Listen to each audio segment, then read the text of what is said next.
Hello, my name is Tom Jose Hosier. Jose is with an H, H-O-S-I-A. I'm from Elgin, Illinois. I've been living in Chicago most of my life. I'm a graduate of Roosevelt University.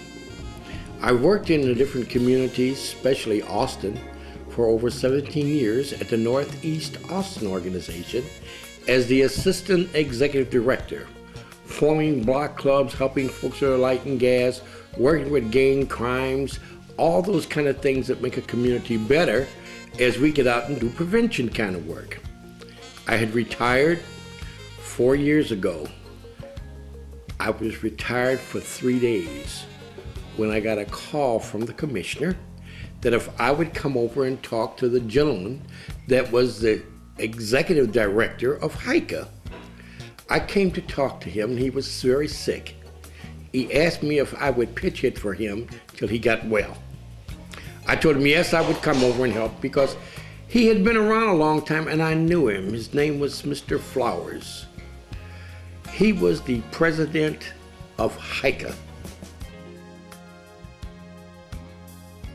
Let me tell you a little bit about HICA. HICA is a non-for-profit organization that's been around about 40 years in the North Lawndale-Garfield area. They have a 501c3. They're non-for-profit. They also have a charter that's international, not just state and local, but it's an international charter. HICA has had many types of programs over the years. They helped develop this area as far as block clubs were concerned. They've worked with churches, they've worked with other community groups, politicians, you name it, they have done it all. HICA even built homes for people. As a matter of fact, the executive director, Mr. Sam Flowers, was responsible for the politicians and some of them that are still in office. They were called the black politicians. And those are the ones that are in office today. A lot of them are. HICA serves a geographic area in the Lawndale area. It also serves people in the county and also in the city.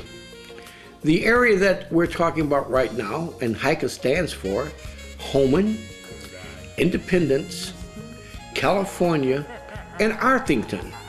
Over the years, that area has spread it around to take in Austin, it takes in all other kind of communities, like I say, Lawndale, North Lawndale, Garfield, South Garfield, and they do things with all kinds of areas here in Chicago.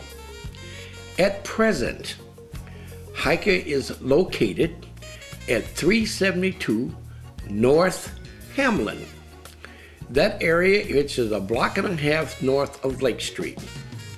The kind of homes over there are moderate, low income, and some condos that they have built in that area. The program we're presently involved with is the HICA Reentry Program. That is a program that was devised by Congressman Danny Davis and Senator Ricky Hendon. Ricky Hendon, who is a senator of Illinois, Danny Davis, who is a congressman of the United States, and this is part of his district. The reentry program consists of young men, old men who have went to prison because of some kind of drug affiliation.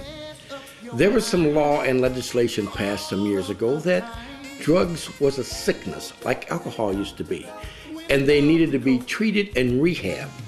The program started off by trying to get these gentlemen back in their community for rehabilitation, jobs, etc., etc.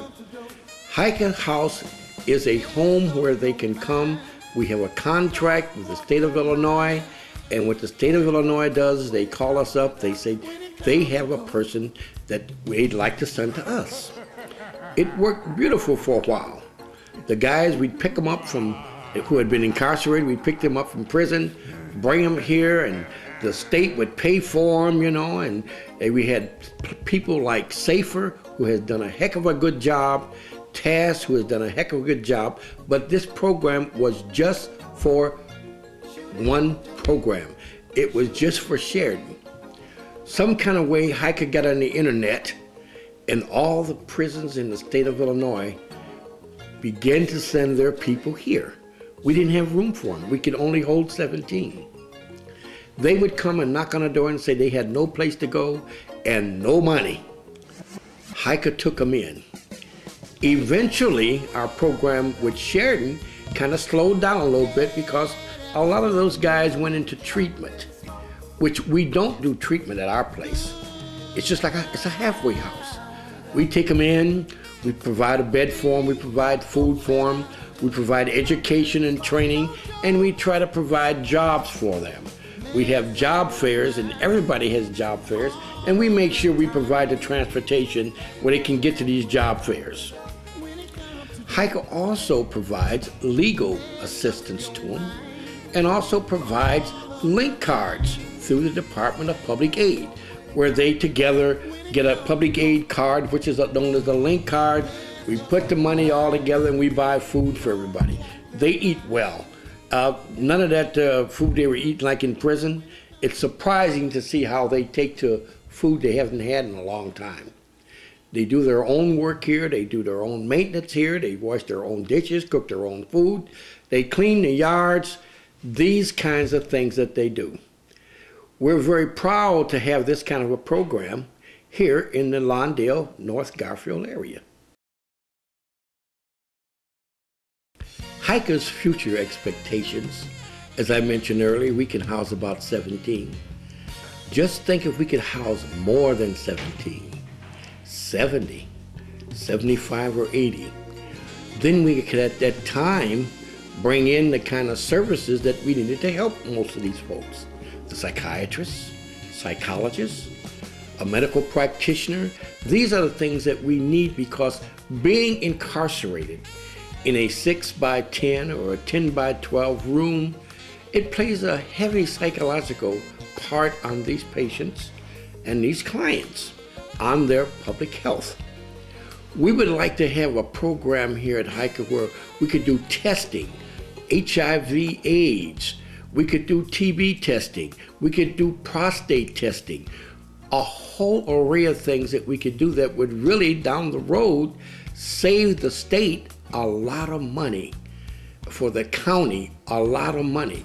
These are things that we would like to do. We could do educational training, job training. We could have folks go out to do job development. It's so hard for these offenders to get a job because if they work 2 or 3 months, they got a job, they're somewhere. When their papers come back, they're told, I'm sorry, but we have to let you go because you have an X on your back. We believe that everybody, and this is everybody, deserves a second chance.